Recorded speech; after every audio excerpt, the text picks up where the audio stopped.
Hello, everyone in the Intuitive Warrior Club. I'm joined today by a group of amazing individuals. These are high integrity guys that I've done shows with in the past.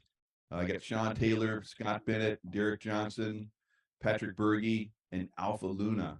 So we're going to talk about 9/11. I'm going to kick it off. We're going to talk about how what we saw on that day, our impressions, and talk for about about 5 minutes each, and then we'll go around, and then we'll come back and we'll talk about what we saw over time and how that relates to what's going on right now in the world and how we need to really pay attention to different things. So a little background on myself. I was in the military, SEAL teams for 24 years. I was at SEAL Team 6, basically Tier 1. Saw combat there. Lots of great stuff in the SEAL teams. Then I went on to the CIA. I was hunting down terrorists for a very long time, for pretty much those 11 years. Osama bin Laden, a lot of terrorists you guys haven't heard about.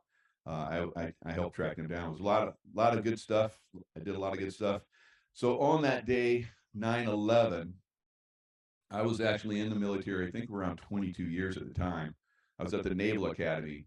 And uh, just before 9/11, I had told, because I have this ability, intuitive ability and stuff like that, in remote viewing.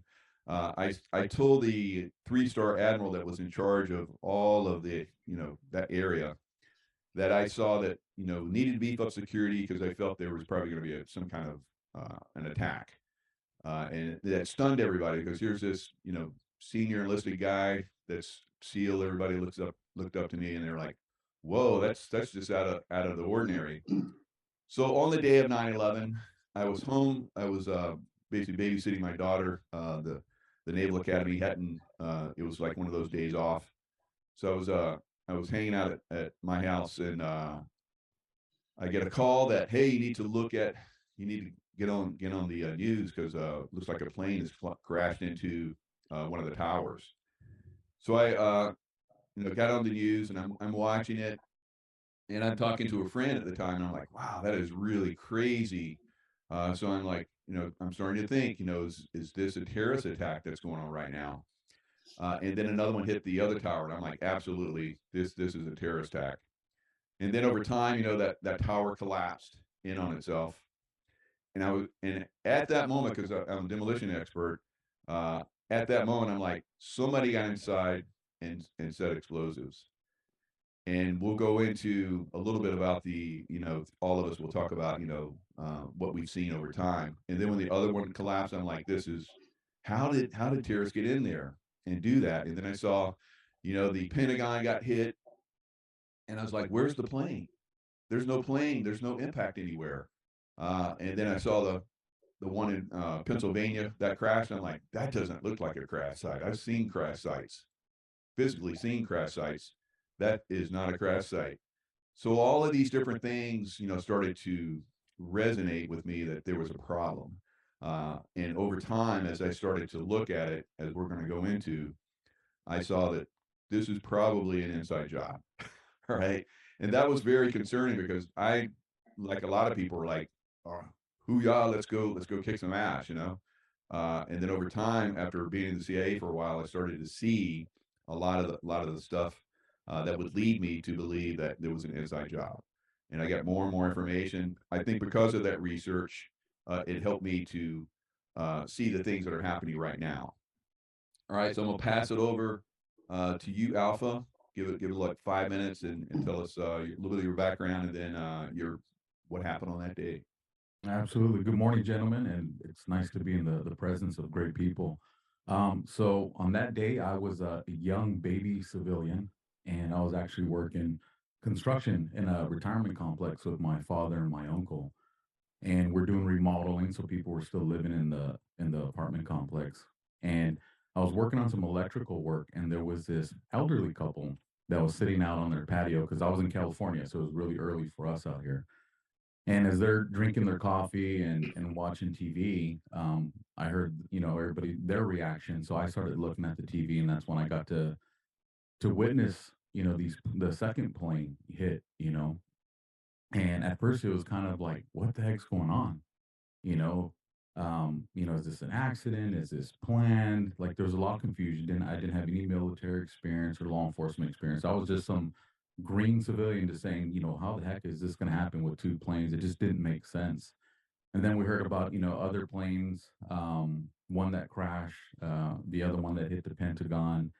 And I remember just thinking like they finally attacked us again, since Pearl Harbor right here in our states, like they've hit us in the gut. And then on top of that, we're seeing the video clippings of people jumping from the buildings.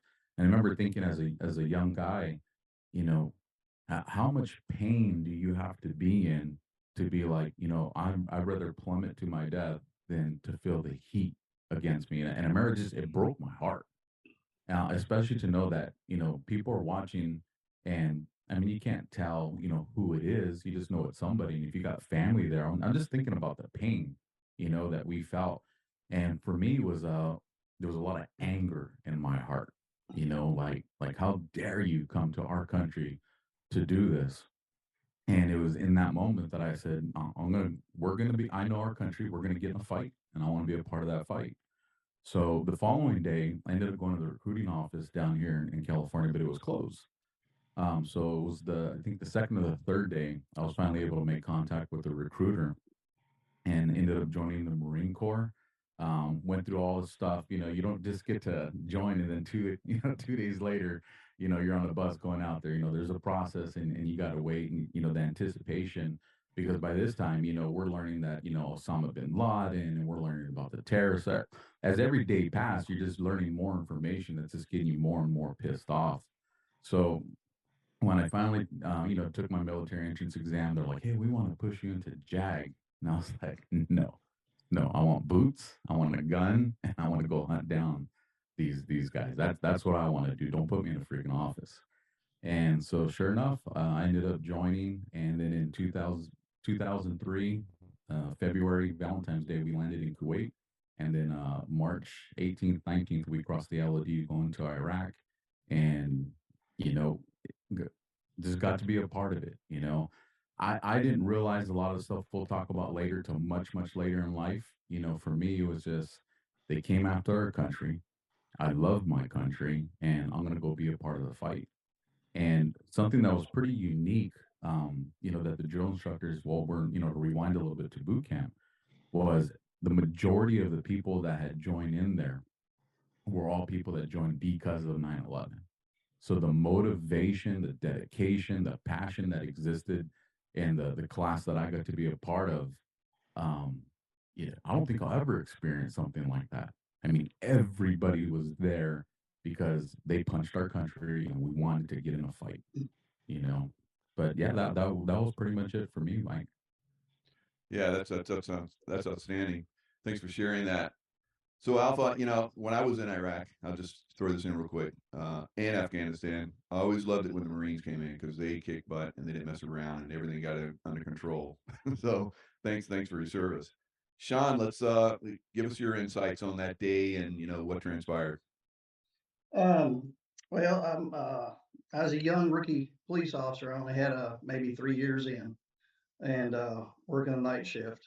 And I'd come in, basically got all my gear off, took my shower, and went to lay down, and just was real restless that morning, and to the point that I couldn't sleep.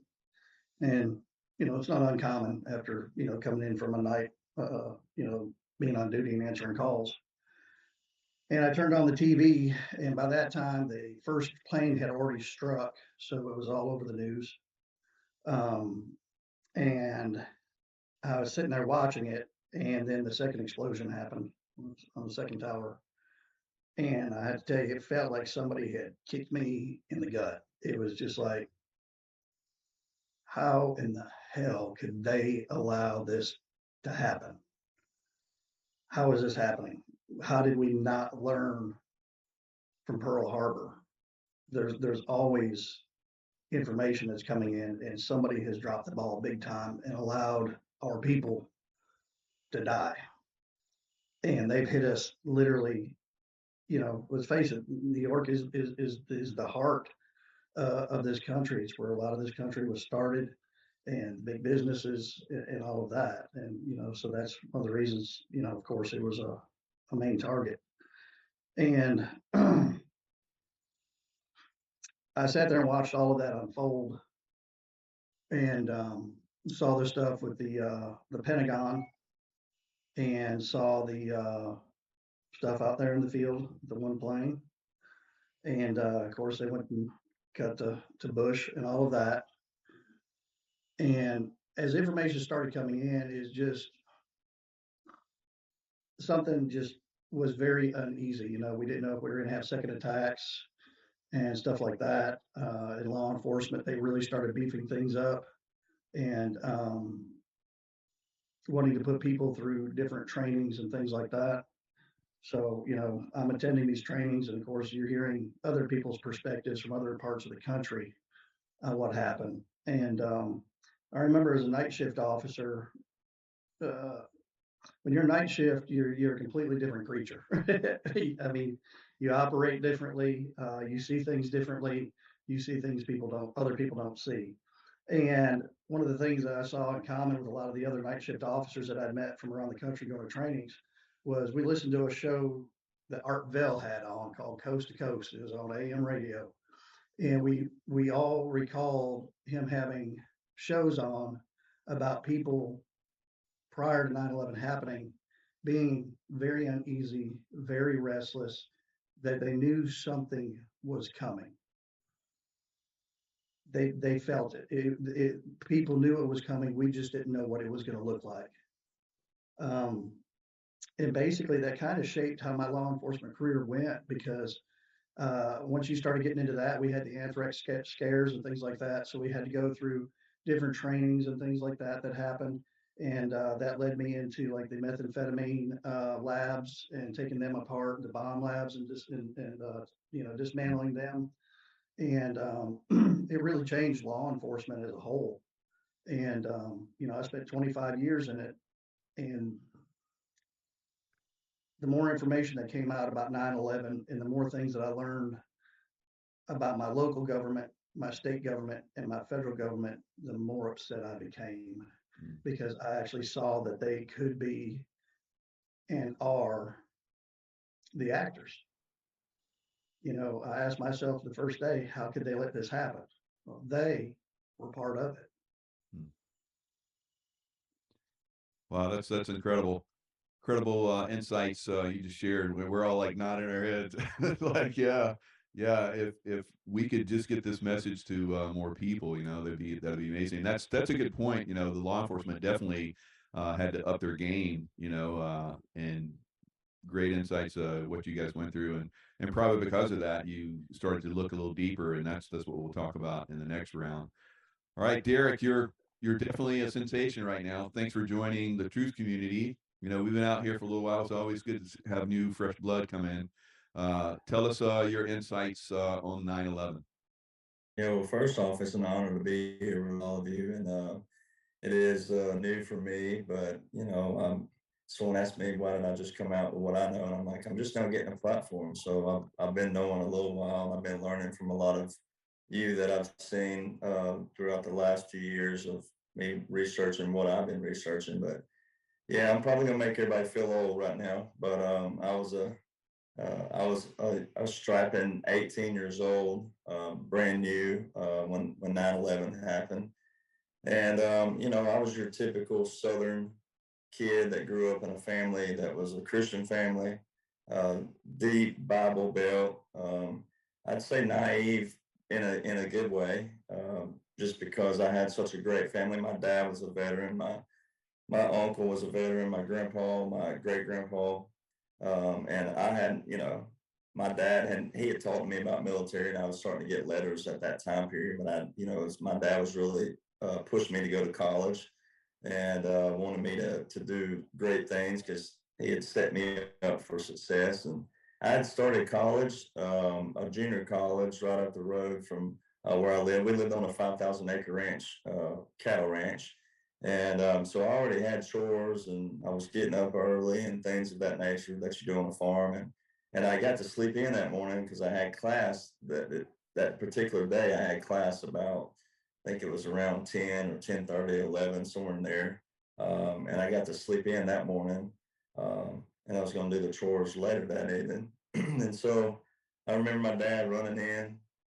My dad was already older than me, like by significant. He was 41 when he had me. So the time I'm 18, he's pretty up there. So it's like he came in running in, real loud voice, wake up, we're under attack, we're under attack, and like, come in here, look at the TV. So I run in to the den, and that's when the second plane, I got in between the first and the second.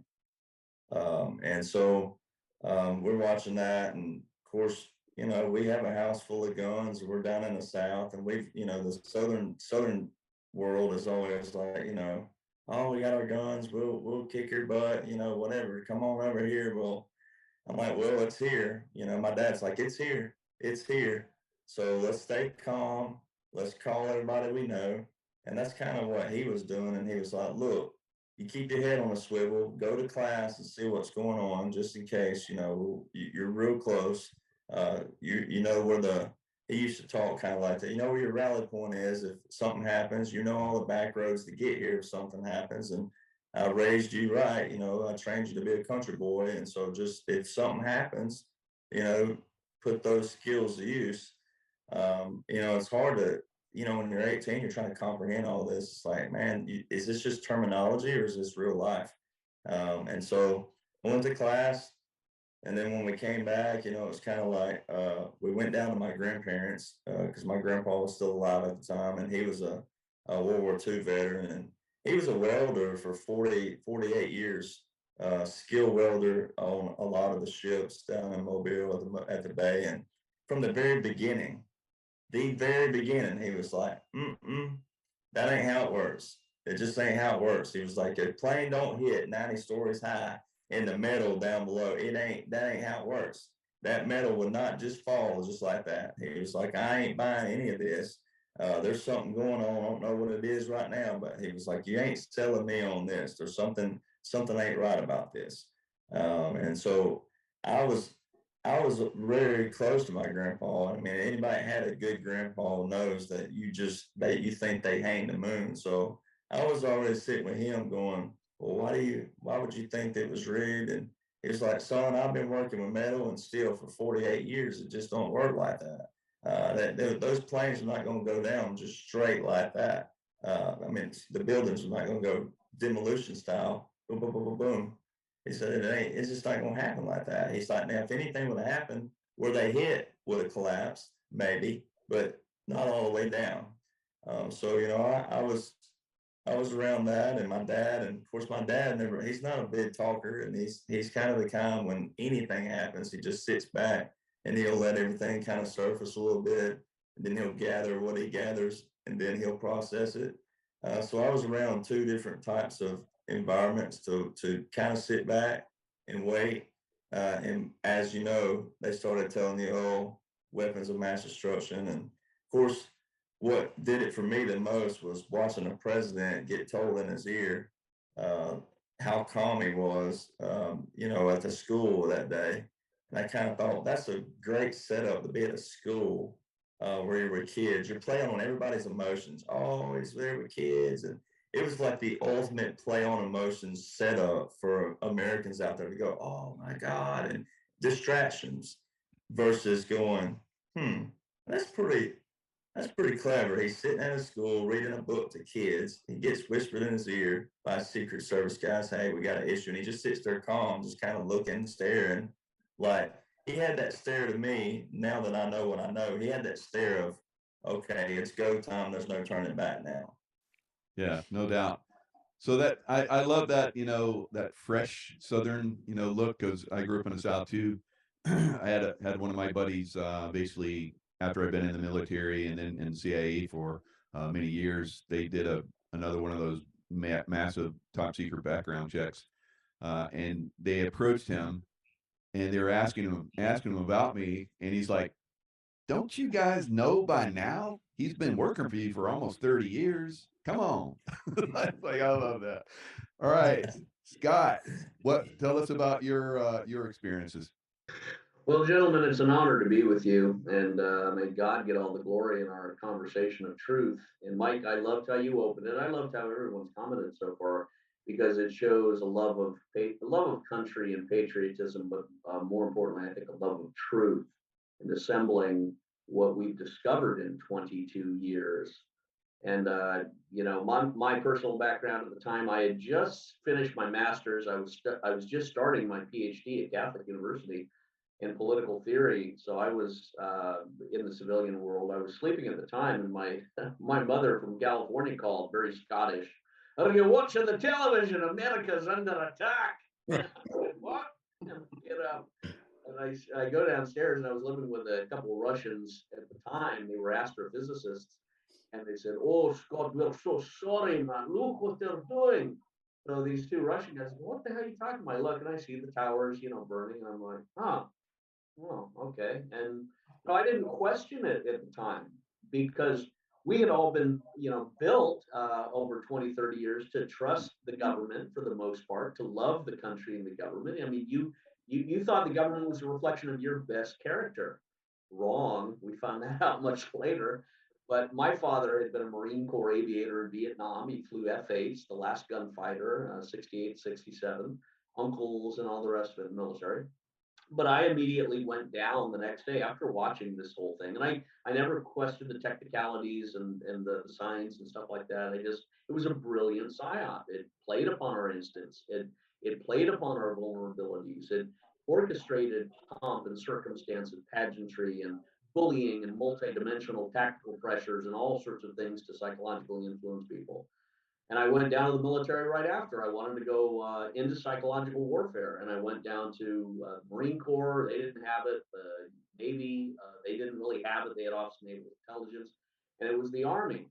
And I was a little torn because I thought I just started my PhD, and I thought I want to finish and be maximum beneficiary I can. So I stuck to my PhD with the intent of going into the military afterwards. And I did. I went in with a direct commission after I had been working with some of the three-letter agencies and four-letter agencies and British agencies in Intel and PSYOP. I had done some papers for for some of your folks, Mike. They may have read one on psychological warfare using Islamic religious dimensions. And damn, I hope they didn't use it for orchestrating this operation. But I had been in influence operations a lot of ways in advertising in California and stuff. So this whole thing was a strange kind of yin and yang for me. Everything I had done and studied, I had studied under Francis Fukuyama. He was a mentor of mine. He wrote The End of History. Doug Zackheim, of course, was later a boss of mine at Booz Allen Hamilton. And he was also the comptroller at the time when the Pentagon got hit. So all these weird synchronistic things in my personal journey were always present. And I went into the military afterward, went into the Army. I went through all the training at Benning and Jackson and other colorful places, and didn't discover until much later that the thing was orchestrated. It was fraudulent. It was artificially generated. I mean, you go into the company of very good scientists and researchers, and you just assemble the truth and the scientific analysis and the pieces and the facts, and you see things like, okay, if a building falls, free fall, everything between the top and the bottom had to be wiped out. How did that happen? It wasn't done by a plane, especially buildings that are reinforced to withstand plane structures. And I met Jim Fetzer and Barbara Honegger and Kevin Barrett and all these fascinating people that had provided a lot of the vacuum space on the scientific analysis. And my position now coming out scientifically was, yes, 9/11 was obviously a commercially, theatrically dramatized false flag military juggernaut justification to go forth and do 7 countries in 5 years. The people behind that, when I put all the pieces together, of course, inspired a raging storm of fury against in me because I thought you've weaponized all the best instincts and character traits that my family have brought me up to regard as pure and noble and heroic and good. The riding to the sound of the guns, to go into the fight, to go in and kill the enemy. We've all been about that. And these bastards have weaponized that against us in this tremendous false flag. But how many military members have died and been traumatized and lost their legs and arms? And that's a fury we always have to maintain sort of a composure over, lest we become David Banner transforming into the Hulk. Very easy to get triggered on the rage, given all the stuff that we know now. Right. But I saw a lot of this stuff. What about the science that I came to in the last 22 years? The impossibility of these towers being down by planes. I drove by the Pentagon the next day. There was no plane. There was no scarring on the grass. There was no shrapnel. There's a big blue tarp covering the hole. But I drove by the Pentagon personally. And I didn't question at the time. That's the other thing. This PSYOP was so good. We didn't question. But there were nuclear weapons inside of the core of the building, I believe, as well as probably other things. I don't believe planes hit it. I think Jim Fetzer, others have done a very good job analyzing, of course, the lack of plane evidence. Was there hologram technology? You know, that other technology, the burning out of the aluminum heads of the cars that were located in the parking lot adjacent to the building. That's another significant factor. I mean, Mike Harris of Veterans Today had said that a Dolphin class submarine had been fired at the Pentagon. Interesting how Barbara Honegger and others have had the behind the smoke curtain that lays out very well, I think, the physical structure of the Pentagon and what happened there and the auditors and things like that. Right. And then building. We're going to get back to you, Scott. You got some incredible points. We'll try to keep this going a little bit. Your insights are unbelievable. Thanks a lot. All right, Patrick, what your insights on 9/11? Well, let's just talk about your background in 9/11. What happened for you? Hey, good morning, Mike, and thank you very much for having me on. It's nice you started with brawn and went down to brains. I see that.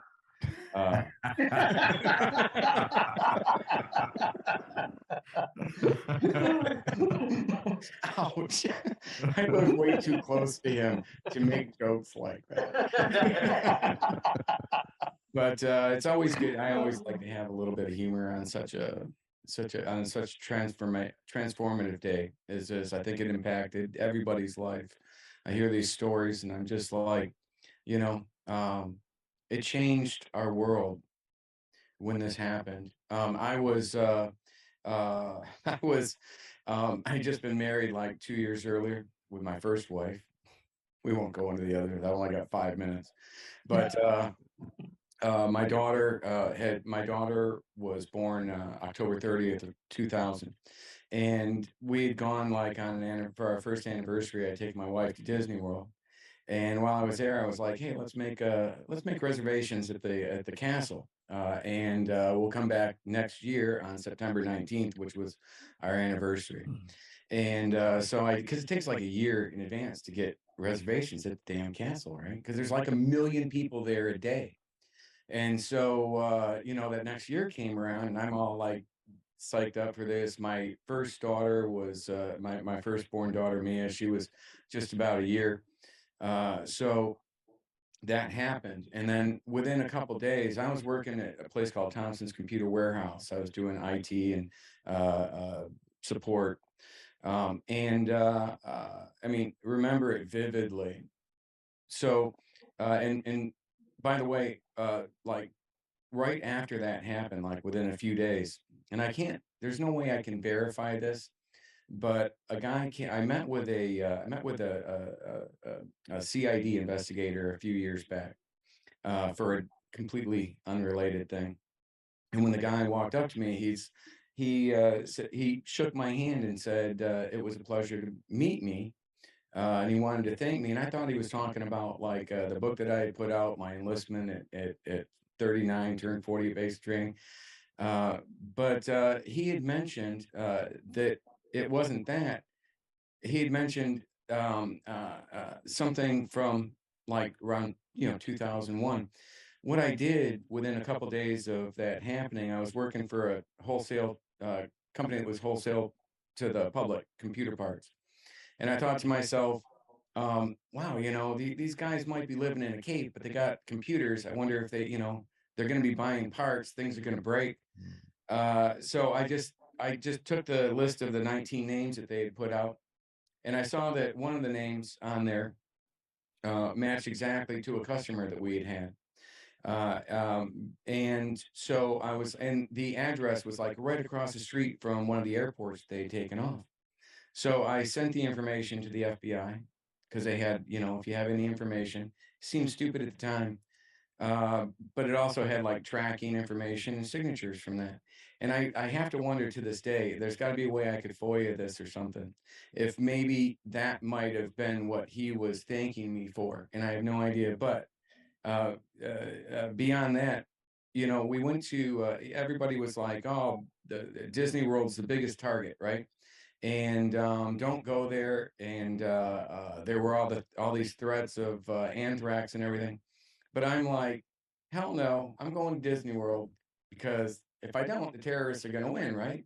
So we show up, and there was literally, normally there's 1 million people there a day. God is my witness, there couldn't have been 100 or 200 people in line, right? So it was the greatest day I've ever had at Disney World. I was like next in line on everything. And then we went to the castle. There was literally 6 other people in the whole place. We had the whole place to ourselves. Few years, so so the terrorists didn't win that day. But fast forward to 2005, I just kind of saw that we were in the middle of 2 wars. Everybody was, nobody was stepping up. Our enlistment was at 20% of where it was supposed to be. I'm 39 years old, and I'm like, so I went to my wife, and I'm like, would you mind if I went down and see if I could enlist? I was making good money. I had, I was a network administrator, but I just wanted to do something. And so they turned me away. When I first went there, they told me I was too old. The limit for even the reserves, Army reserves, was 35 at the time. Then they texted me back about 2 months later and said, hey, we've just basically lowered our standards, and we raised the minimum age up to 39, and I was just a couple months from turning 40. So they said, if you still wanted to go, you got to go like right now, because I was to be able to get to the next class of basic training. So a week later, I'd gone through MEPS, and the next thing you know, I'm saying bye to my kids, which was tough. My 2 daughters at the time, and had actually twin sons on the way now at that point, and or shortly after that. But it was, it was just an amazing experience. And then after that, I went into contracting, but All right. same That place was perfect. basically. Perfect. We're getting. Go. Sorry about the time, guys. I know No, always no. want to like jump in and keep talking. So now we're going to get into the phase where we're going to talk about, our experiences. Some of you guys already sort of shared a little bit of that. And that's awesome. So my experiences over the next several years, like I said in the beginning, I'm a demolition expert, and I looked at the towers and I'm like, that was controlled demolition. Boom. Period. There's no ifs, ands, or buts about it. And like Scott was talking about, I also went by the Pentagon. I got to see this. That sounds impossible. I know where that is. And same thing. I didn't see any skid marks on the ground like some CIA guy came out and talked about. That's what I think that guy. A lot of people that were saying they saw stuff. It looked like CIA guys to me, because I've been around the CIA for a long time and I know what they look like. So, so I know there was like this constant, hammering of everybody about what happened. That the beans basically melted and they just pancake down. Boom, boom, boom, boom, boom, boom. All right. So if you start to do the research, and this is what I was doing over time, like I talked about, you're going to see that firefighters, mass dozens and dozens and dozens of firefighters that were on the scene, talked about explosions, not pancaking. They'll say pancaking, but they heard and saw explosions. And all of them, almost to all firefighters there, never imagined that this would happen, because they fought in fires in these buildings for dozens of years, and nothing like this had ever happened. So I looked at that. And then I looked at airline pilots. I said, there's no way that those planes could make those maneuvers. And then I looked at I mean, just on and on and on. I looked at there's like architects, thousands and thousands of architects, and there's actually architects and engineers for truth. They have an excellent website. I highly recommend you go to do research there because they have a lot of the stuff I'm talking about there. And they all say, no way. Now, I know there's some architects out there that maybe don't have the experience or maybe are part of the system and they're going to say otherwise. All right. So I know a lot of people say over time, it's like, well, I can't believe my government, they're screwed up. They can't even get Social Security right. How are they involved in this? I'm like, they're not. There's like another system of incredibly well skilled, well funded uh, group, as I've seen when I was in the CIA, that come in and do this stuff. I saw Operation Mockingbird being done to people overseas. I saw it. So CIA guys doing it. So all this information over time, led me to believe that, hey, we need to pay attention to 9/11. But a lot of people are like, 9/11, yeah, they got away with it. They put us in wars and stuff like that. No, the last 3 years that were extreme lockdown, that were extreme, that came in, the extreme controlled us, was a result of us not paying attention to 9/11. And it's going to continue to get worse. So that's why we have to look at 9/11 and get more informed. All right, Alpha. Yeah, and so a lot of interesting things that took place. So, when I finally found myself in Iraq in 2003, we were there, we wanted to go there and just crush throats. And just like, you guys have said, at the time, nothing was clicking with me because, at the time, 20 years of being told what to think and trust the government. And then they played on our emotions. And when Patrick was talking about that moment, leaving his family, hindsight, that's where a lot of my anger came from. Because I remember the night before we flew out, looking at my little girl sleep on the bed, thinking, this may be the last image I have of my family, and that stayed with me for till today. And when I look back on it, we were out in theater and we're rolling around in LEDs and we have speakers on them. And, it's speaking their language, it's in Arabic out there. And all we understand is it was saying things to pick a fight. And at the time we're like, yeah, heck yeah, let's pick a fight. But now when I look back, I was like, why were we trying to pick a fight? Why were we trying to instigate something? Was there not enough combat going on that we had to create the scenarios? Because I don't remember the exact stuff, but I remember it being very derogatory. And so for this all came crashing for me, in 2019. What all led to this for 9/11 for me was Jeffrey Epstein. When I saw everybody saying Epstein didn't kill himself, I'm like, who the hell is Epstein? And it's been a snowball since then. And, in law enforcement, I worked undercover. I did gangs. I did, homicide investigations. So I applied everything I knew from that to everything that I endured in my life. And I came across this guy he did welding and he was talking about the different grades of steel. And he starts explaining that the steel that the towers are made out of, they would have to have been on fire for days to reach the heat threshold for them to, to buckle. And he goes, that's not going to happen. Like the way those buildings were designed, they were going to withstand these things.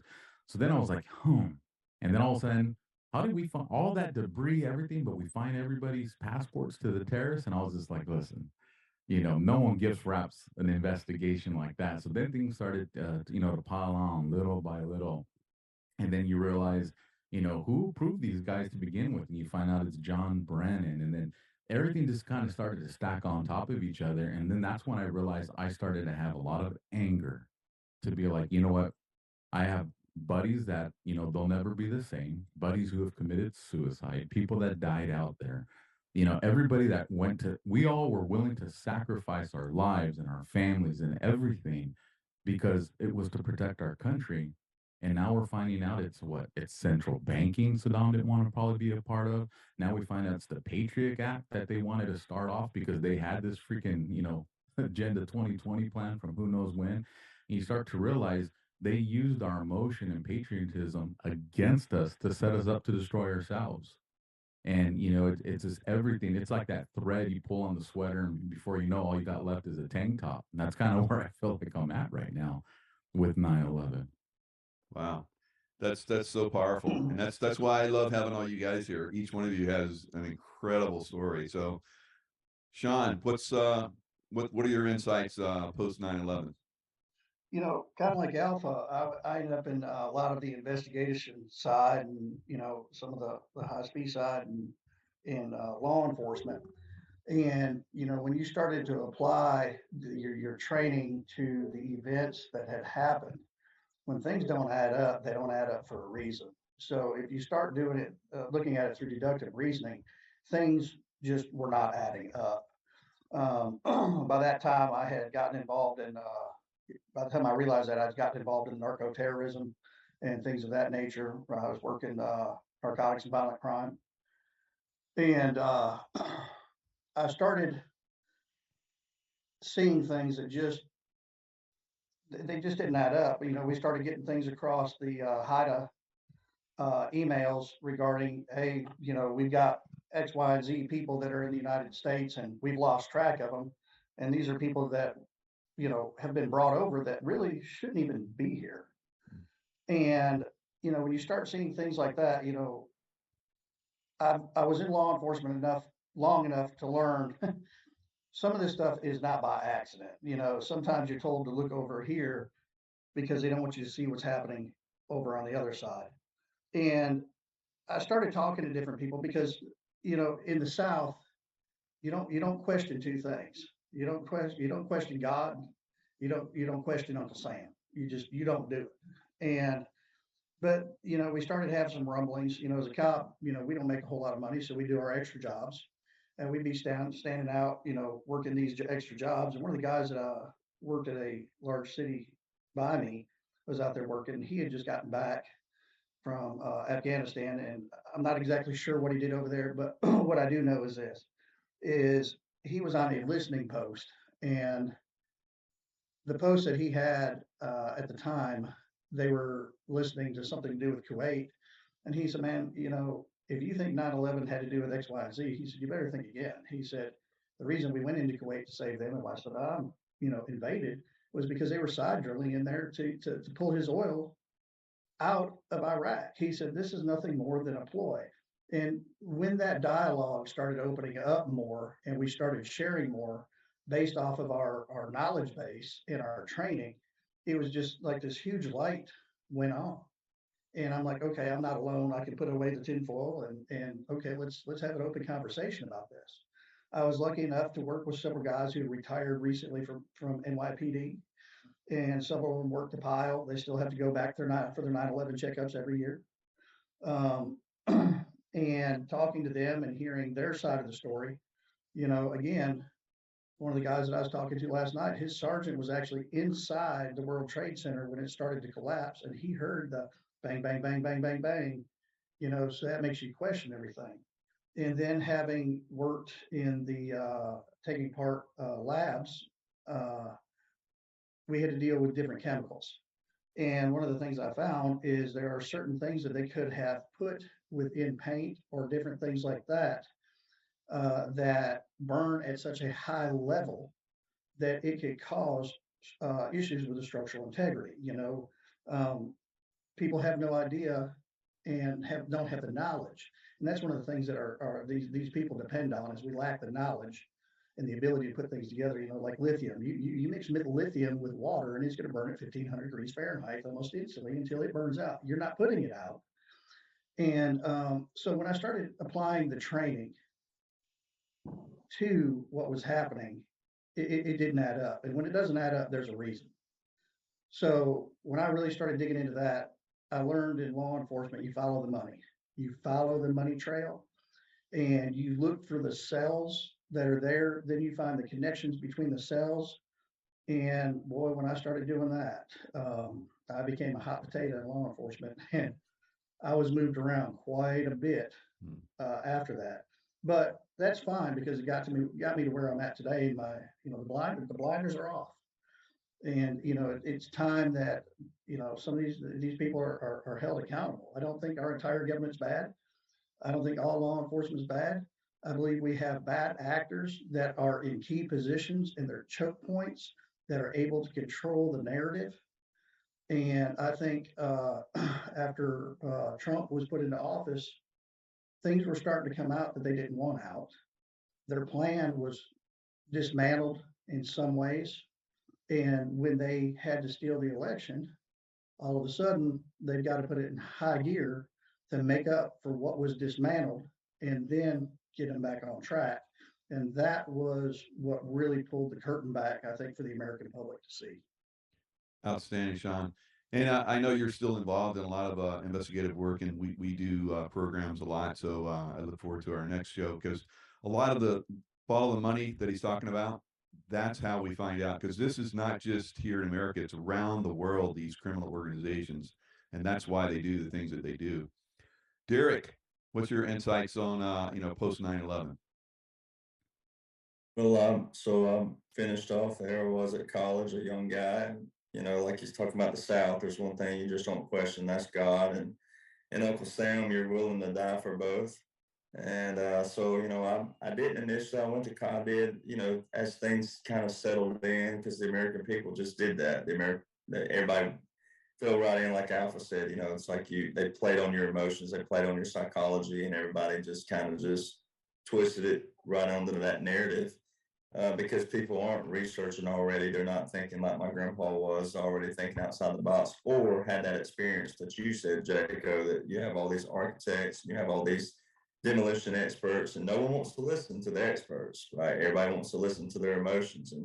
And I've had many preachers in my experience that I have around me as this is all opened up for me, and I'm in a new world of the attackers out there, and they want to attack your character. But my preachers always say, hey, if you act on emotions all the time, you would never be stable, you'd never be calm, and you just can't act on feelings. You have to sit back, kind of like my dad does. So I learned a lot through that, and I went on to college, moved to Nashville, got into country music. But I always had this, I was always sitting there trying to dig into stuff too myself, because I'm like, the American people, majority, and I guess rightfully so, because of the way we were trained and indoctrinated, we move on pretty quick. Everybody moved on very quickly. It's just like, if it don't happen to you again, then you just forget about it. And it's like, no, like there's you can't do that. This is going to amp up. It's getting worse. And then people saw it get worse with the recession. People saw it get worse just with our society, how we talk to each other, how we treat each other. And so, I joined the Army in 2012, and I'll never forget I remember one of the first drill sergeants. We were sitting ready, waiting to go in the gas chamber, nonetheless. And the drill sergeant was talking about 9/11 being rigged, and he wasn't saying it from a standpoint of he was just real logical with his thinking, and he wasn't. It was at a time that the drill sergeant's not yelling or cussing at you, and he's just sitting there giving you straight up facts. And of course, he let people in the little. It was only him. Everybody else was getting the gas chambers ready and everything, and so he let people ask questions to him, and he kind of got me thinking, and I started researching a lot more. When everybody else was wanting to play pool in the our game room and watch TV and watch sports, I go into the computer lab and I started digging, and I Googled everything that you could possibly Google, and just I started researching, and then it was, I think, what really did it for me, between my grandpa and my dad, and then the military, was the fact that everybody forgets on September the 10th. 2001, Donald Rumsfeld comes out on TV to the public and says that $2.3 trillion is missing from the Pentagon. Where did that get lost? How did people forget that? So, that's what kind of really just drove it home for me to go, oh, yeah. And then planes hit. And then, as you said, it's like, okay, I remember watching the news feed, and I found it. Thank God I found it, and I put it in those documents I wrote. The reporter that's standing there, and he's like looking back, and he was like, well, I'm pretty close to the site. Let's say Susan, whatever her name is. And he said, I'm not an expert, but I don't see any plane debris at all. He was fired the next day, and that never aired again. So it's like, like it just tied in everything that, that y'all have been knowing a lot longer than I had. And so, it's like, but all it takes is just opening your mind, stepping outside of your culture boundaries or wherever you grew up, kind of like me. If I can do it from the deep South, and a lot of you, like I said, we grew up in the South, and I'm a younger guy, I tell people all the time, if I can step outside of those boundaries and look at the facts, I mean, these are experts who spent their whole life, like you, Jaco, and then Sean, and law enforcement, Scott, Patrick, all of you. I mean, you spend your life in your expertise, and here's people that don't even want to listen to you in your expertise, what you chose to do for life. It's like, it's the biggest insult ever. And it's like, it's not like we're trying to spin some narrative to get rich off people. It's like we have a heart where it's like Alpha. I remember when I joined, even though it was 11 years removed, I still had that thought in my mind. At that time, I didn't know anything about 9/11. I still joined knowing that I was going to be joining that cause. And, it's like we don't get paid great in the military. People, I mean, we do benefits, but hey, you put your body on the line, you put your life on the line to get those benefits, and you may never get those benefits. Or, as you said, you got buddies, Patrick, that and different people we talk about losing their legs, and it's like it's you may live with these uh, things that you have the rest of your life for those benefits. So for people who think that a bunch of veterans or a bunch of washed up, or we got psychological problems ourselves, and that defines us in a different kind of way versus having facts and having those issues, and we sound angry because we know those facts. And I think that's that disconnect between civilians and the veteran crew and people who worked in law enforcement, is that they just don't see it every day. Therefore, if it don't impact them every day, then they can't believe it. And we've got to bridge that disconnect. Excellent, Derek. Very, very good points. Yeah, love your commentary these days. Very good. Scott, you're like a walking computer on this, and you have been all over the Middle East, like I have, and some of the other people here. But your insights, because you're actually in conferences and you're on talk shows around the world still to this day. You have excellent insights. Share with us some more stuff that you've seen since 9/11. Well, gentlemen, again, it's so inspiring to be in your presence because it's healing, and it reconfirms that the greatest Americans are the veterans, and the greatest Americans that have the most stake in the country and are owners of the country above all others are veterans. And the hope and the heroism that comes out is we will never surrender this country. We will never allow it to decay into a police state, and we will never again be fooled or have our emotions or heritage manipulated and weaponized into a psyop against us. That's why COVID-19 had no effect on me, and I know many others who said, oh, no, we've seen this clown show before. We're not going down that road. So pack up, faggy Newsom and the rest of you Democrat pieces of garbage governors. Your days are coming to an end. And we will launch the clarion call. We don't ask permission. We say, like the drill sergeant, be advised, this is happening, and this is what is going to be stopped, and this is how we're going to do it. Lead, follow, or get out of the way. So I have no fear. We are moving forward, and this country is not going to be great again.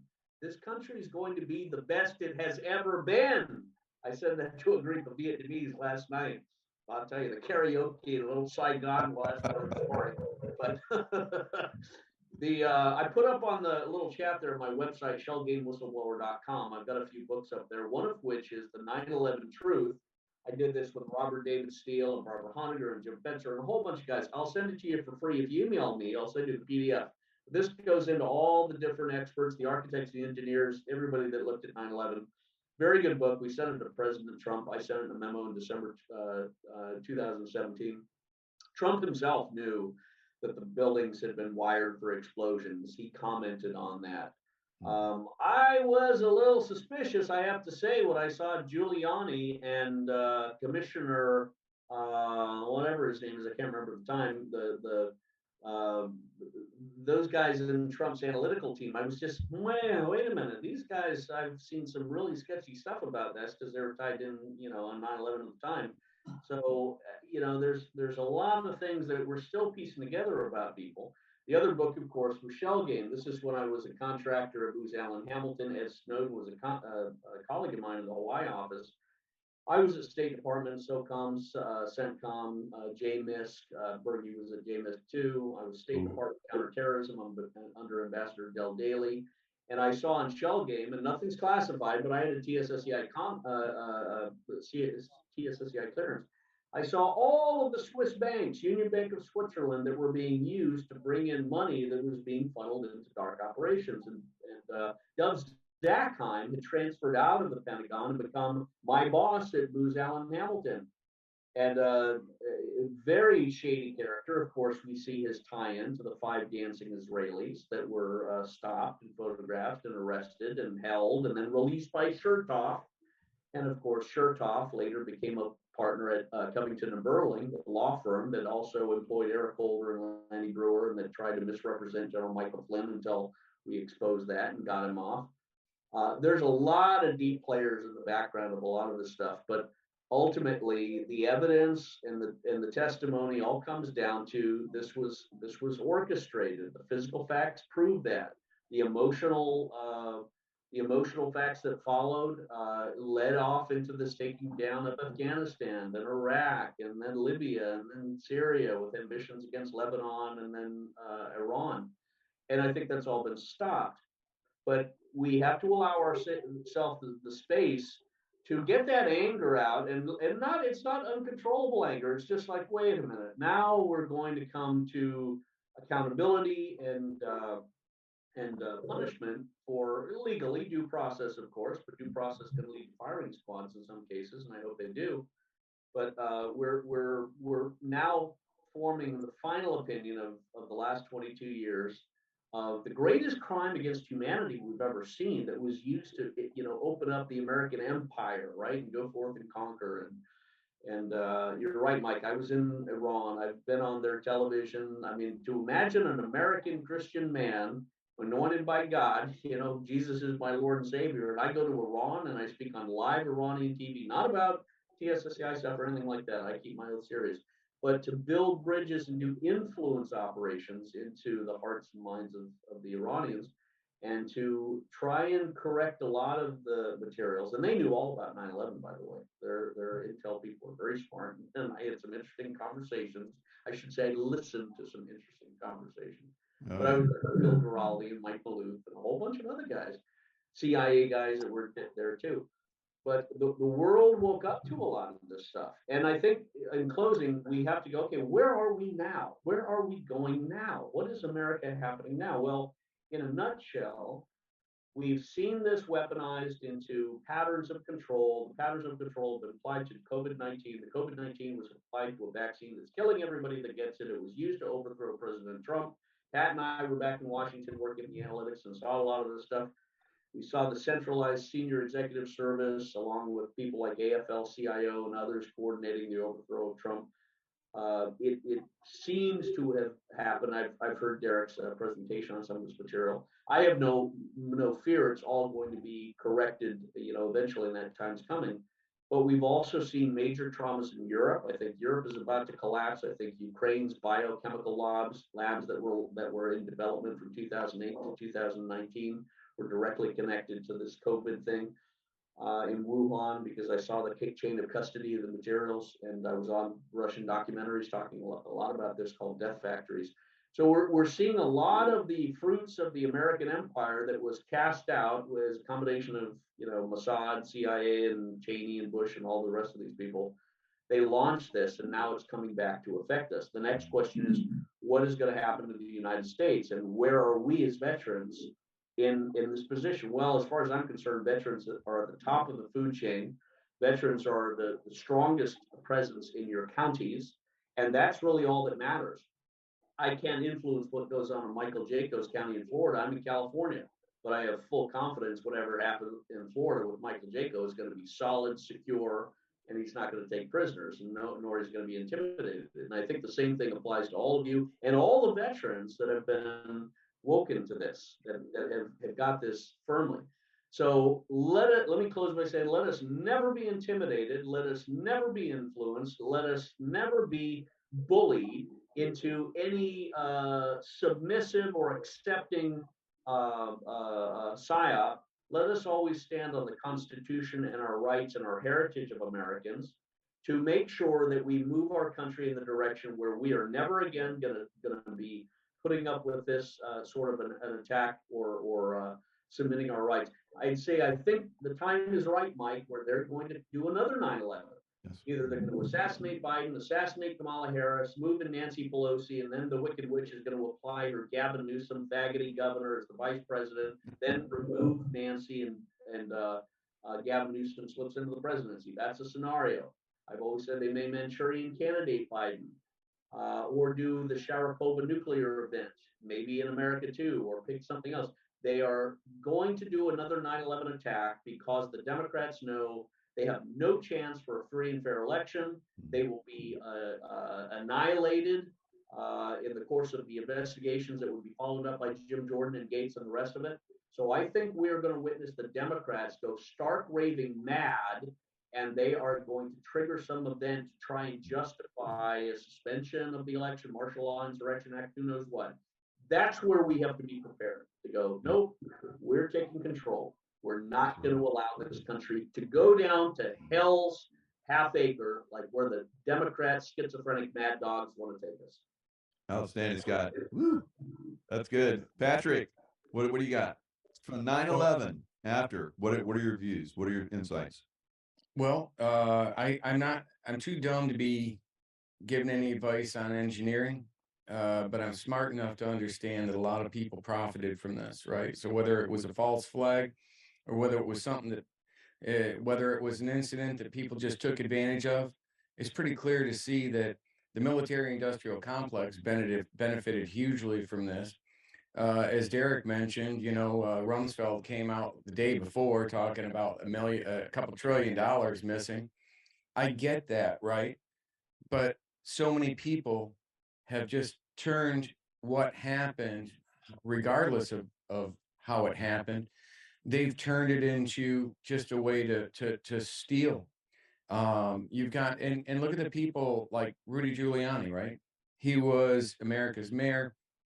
He stood up so strong after this, but then what did he do? He started up a cybersecurity company. I've met with the man. I've sat there, and he can't even power up his own MacBook, right? Let alone run a cybersecurity company, right?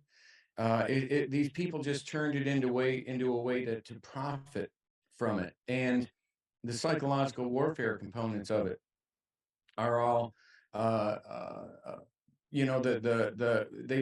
turned around and weaponized our own data in the name of defending us, in the name of protecting us from allowing this to happen again. Snowden brought that out. I'm not a fan of Snowden, don't get me wrong. I was an information assurance security officer for a decade. I don't agree with what he did, but it showed us what he did do is showed us that they've taken the people that we elected, the people that we trusted on both the left and the right, because when I think of people profiting from the military industrial complex, I don't just see Democrats. In fact, I see the military industrial complex. I see Democrats and Republicans, right? So we have to, although we can't ever change what happened, we need to just wake up and take back these things that they have not only taken from us, but that they're continuing to weaponize against us. We're helping to pay through taxpayer expenses for the things that I tried to help expose in Shadowgate, for example, the Mockingbird media. But they take these things, they have privatized them commercially, and they sell your data, and they use your data to manipulate elections, and they use your data to manipulate lobbying and everything, right?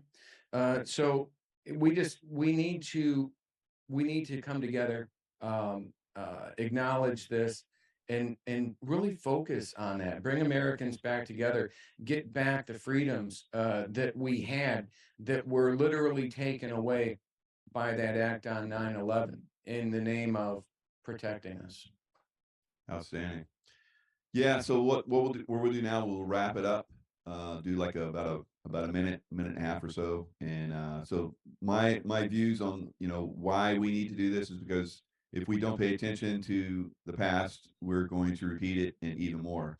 So if you look at JFK, basically he was going to break away from their system. They assassinated him. If you look at 9/11, it was basically a breakaway from their system, and we were getting ready to do that. So they basically did 9/11, and they stole a lot of gold that was in one of those towers that was going to be used for a new system. So JFK was going to start a new system, assassinated him, and we've seen this through figures all over the world. Saddam Hussein, all these people were trying to break away from the system. They basically went in and destroyed that country, and then killed him. So we've seen planes crash, we've seen buildings drop in their footprint, and we've seen basically the pandemic. The pandemic was another response to Trump. Basically, he was going to bring in the new system, and so they had to stop it out. And this is what they did on, with the pandemic. So, at what point does it stop? It stops when enough people wake up and say that's enough of that, and it doesn't stop until then. So we have to like wake up. We're waking people up. You guys, all of you guys, are absolutely amazing in your presentations. What you revealed, your integrity is incredibly high. You're risking your lives because a lot of people that come out and talk about a lot of this stuff get suicided, get killed, all kind of different crazy stuff. So my hats off to you guys. Thanks for all that you do, your service and everything. Alpha.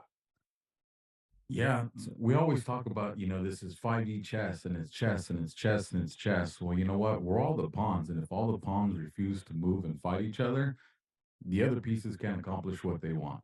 This is our chessboard. It doesn't belong to anybody else. There's enough information out there that's in circulation that people just have to look for it. The American people, as a collective, we've become very lazy and just relied on the patriotism of others, and that has to change, because if it doesn't, we're going to lose this country. For all the patriots and veterans that are out there, you took an oath, one that's indefinite, it'll never end. But on top of that, when you took that oath, you were willing to give your life for your country. You don't even have to do that now. All you have to do now is just work. Put information out there. If it costs you your job, then so be it. If it costs you a relationship, then so be it. The greater good is for our children that are coming up behind us. This is our Constitution works. People just need to read it, understand it. And it starts with, like what you put together today, Mike. you know i- if you don't believe anything, all people have to do is just go look up a news footage from 9/11, and you'll see a plane right before it hits the buildings, its left wing go through a building, and not the Twin Towers, go through another building. The last time I checked, that would have made it crash or something. So then you got to ask yourself, well, how? Is it a hologram? Is it Project Blue Beam? Start looking up these things. 10 years ago, trust me, I would have told everybody you need to go take your medication, you know? And you just got to, as silly as it is, programming, television, tell a lie, like you just got to pay attention. And cognitive dissonance, mass psychosis, it's real. And if you want to know what's going on, you got to take the first step. That's to the people that are listening. Go do your research. And then once you learn it, you discern it, you verify it, share it. Because the only way you beat an information war or propaganda is with mass information to counter it. With that, it's been awesome to be with you guys today. And tell us, Alpha, some of the things. How can people reach you? I put some of your links in. All you guys have been putting your links in the chat. I'll put them in. This will go on Rumble, so we can all share, and I'll give you the video as well. But how can people reach you? Yeah, absolutely. So you can find me at thealphawarriorshow.tv or on Rumble, The Alpha Warrior. I am still in Twitter fighting. They took down my big account, but I'm there as Alpha Warrior Inc. INC. This past Tuesday, I went to court. For those that don't know, want to know my story, you can go to givesendgo.com/defendpatriotluna. I'm a J6er that wasn't even at the Capitol. I was here in California. And on Tuesday, the government said, hey, take a plea, we'll be soft on you, we'll have mercy and give you a misdemeanor. And I told them to go shove it up their ass. We're going to go to jury trial, even if it costs me my freedom, because the lies, the atrocities, all the things that they've been doing are going to be exposed. Outstanding. Thanks, brother. Sean, tell us, let's wrap it up and give us a little insight on how people can reach you if they want. Well, people can reach me at ftgsolutions@gmail.com, FTG, F those guys, because we've got to start holding these guys accountable. The fact is I think, after talking to some people, people have some great information, but they are afraid to share the information. One, because of the repercussions that may come, or two, it's their information and they want to hold on to it and they don't want somebody else to use it. Well, the simple fact is that they need to get over that mindset, and we need to put out as much information as we can, and we have to educate the public. It's like Luna said, this is an information war, and this is information warfare. And he who has the most information wins, because the information is what controls the ball game. And if we can start cutting off some of their supplies of money, then what happens is they can't pay these judges, they can't pay the senators, they can't pay the DAs that are corrupt and all of that. And when we start hitting them in the pocketbook, then they cannot maintain superiority.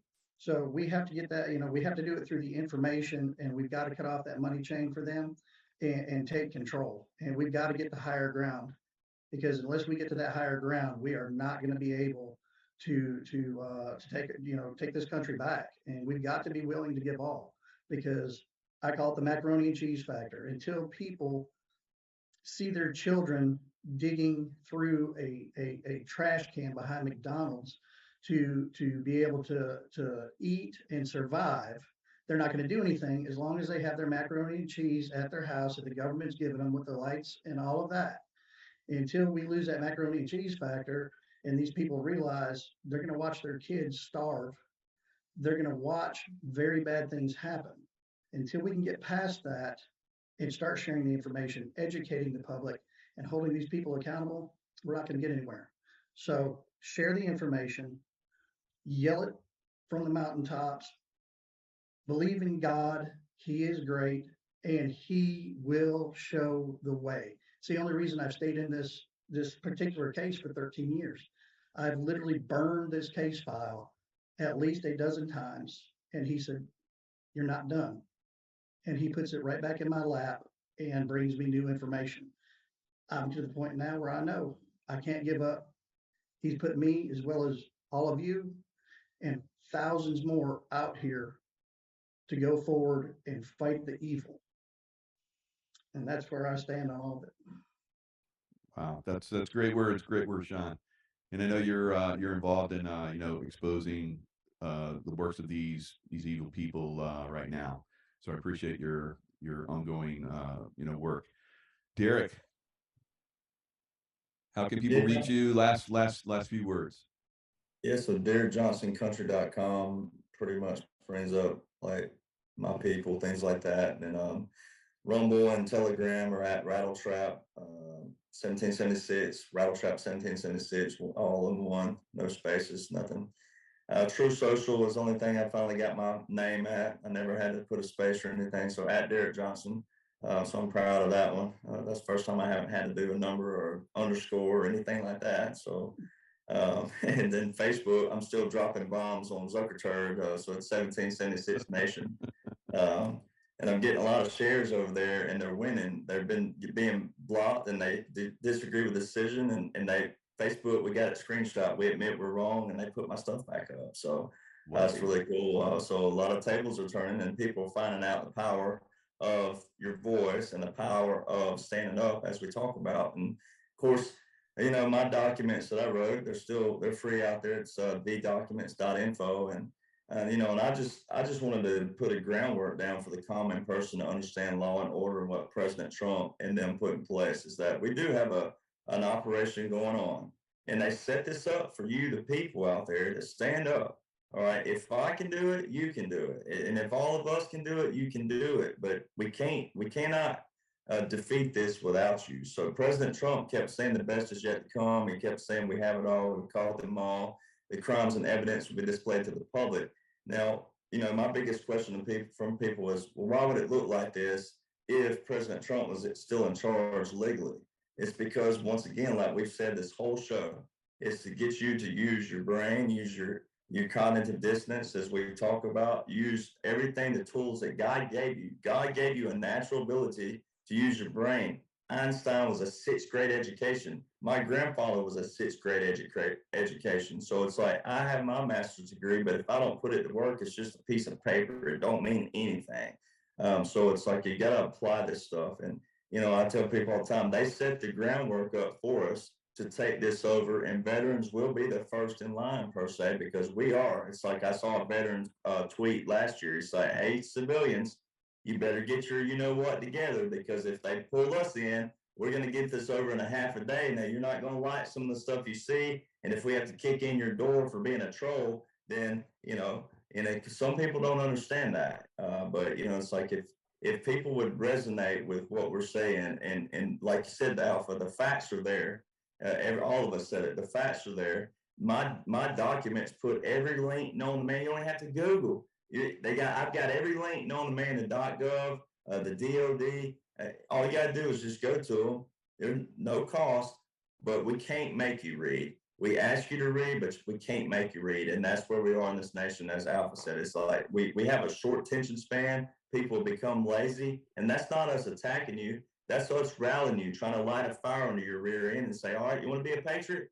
Well, like Scott said, lead, follow, or get out of the way. So it's like, you either hop on board, or we're gonna show you how it's done. Outstanding. Wow, you guys are good. Love this. Scott, I've been posting your great comments over here in the chat, the chat over here that we're live streaming in. Truth is the strongest psychological warfare weapon. So I want to thank you guys, because I've had the biggest numbers I've ever had in my my own personal line over here. So this is great. So we can talk openly, but not on regular social media. So in this we can, and like I said, fortunately we can still do this in Rumble. So this will go on Rumble, and it's gonna. I promise you guys, this is gonna get a lot of views. Scott, tell us about how people can reach you and your last words. Go to shellgamewhistleblower.com. I've got my contact books up there and all that good jazz. Email me on there. This is a time to build your teams. Go to your churches. Nobody has a right to stick their head in the sand anymore. This is coming to a climax. So go to your churches and say, I'm looking for a few good men. Where are you? I don't need 3 million. Give me 300 Gideon's army. Conduct yourself like that. Mike, you'll know this guy's name. Remember the old movie Apocalypse Now? Robert Duvall's character, the Colonel. Charlie, don't serve. We need to have that kind of thunderclap in our personality. Everyone else is going to be scared and terrified, not us. We're not scared. We go to the sound of the guns. We thrust our chest out. To be absent from the body is to be present with the Lord. No weapon formed against you shall prosper. And this is a time to be bold and to be courageous and to go forth. Be prepared. They're going to do other false flag attacks. They're going to try and traumatize and scare. Russia's not our enemy. The FBI is. Iran's not our enemy. They're a passive people. I've been there. I know them. So we need to clean our own house. The other countries are going to leave us alone. Europe is going to go through its own traumas, but they're going to expose all those people. But what we've seen happen to Trump and the FBI and they're doing, and these bad actors, we're veterans. We're not backed down by anybody. And I'm so happy, Alpha, you're standing up going, no, I'm going to court. I'm going to talk. I'm going to sing it all. I'm bringing it all into the evidence. I'm representing myself as co-counsel. Boy, they should fall backwards like stone statues looking at Medusa when they see Alpha coming to the courtroom. So let's all conduct ourselves with that boldness and that praying. Pray without ceasing, and build our teams, and build them into the Vietnamese community, the Chinese community, the Sikh community, the Hindu community. They may worship the purple elephant, but they also have traditional family values. So let's build our team, and let's be the leaders God made us to be. Nobody has the strength of character and the experience of the wisdom that veterans do. Now's the time to not ask permission, but stand up and say, this is where we're going. And if you get in our way, you're going to be buried. You come follow us, you will prosper unlike any other time. Thanks, Mike, for putting this on. Thank you, gentlemen. All right. Thanks a lot, Scott. That's powerful. Patrick, how can people reach you on your last thoughts on 9/11? Well, I just wanted to thank you again for allowing me to come on. You can follow what I'm doing at freedomstream.tv. You can find, I've written 3 books. First one came out in 2017, Victim of the Swamp.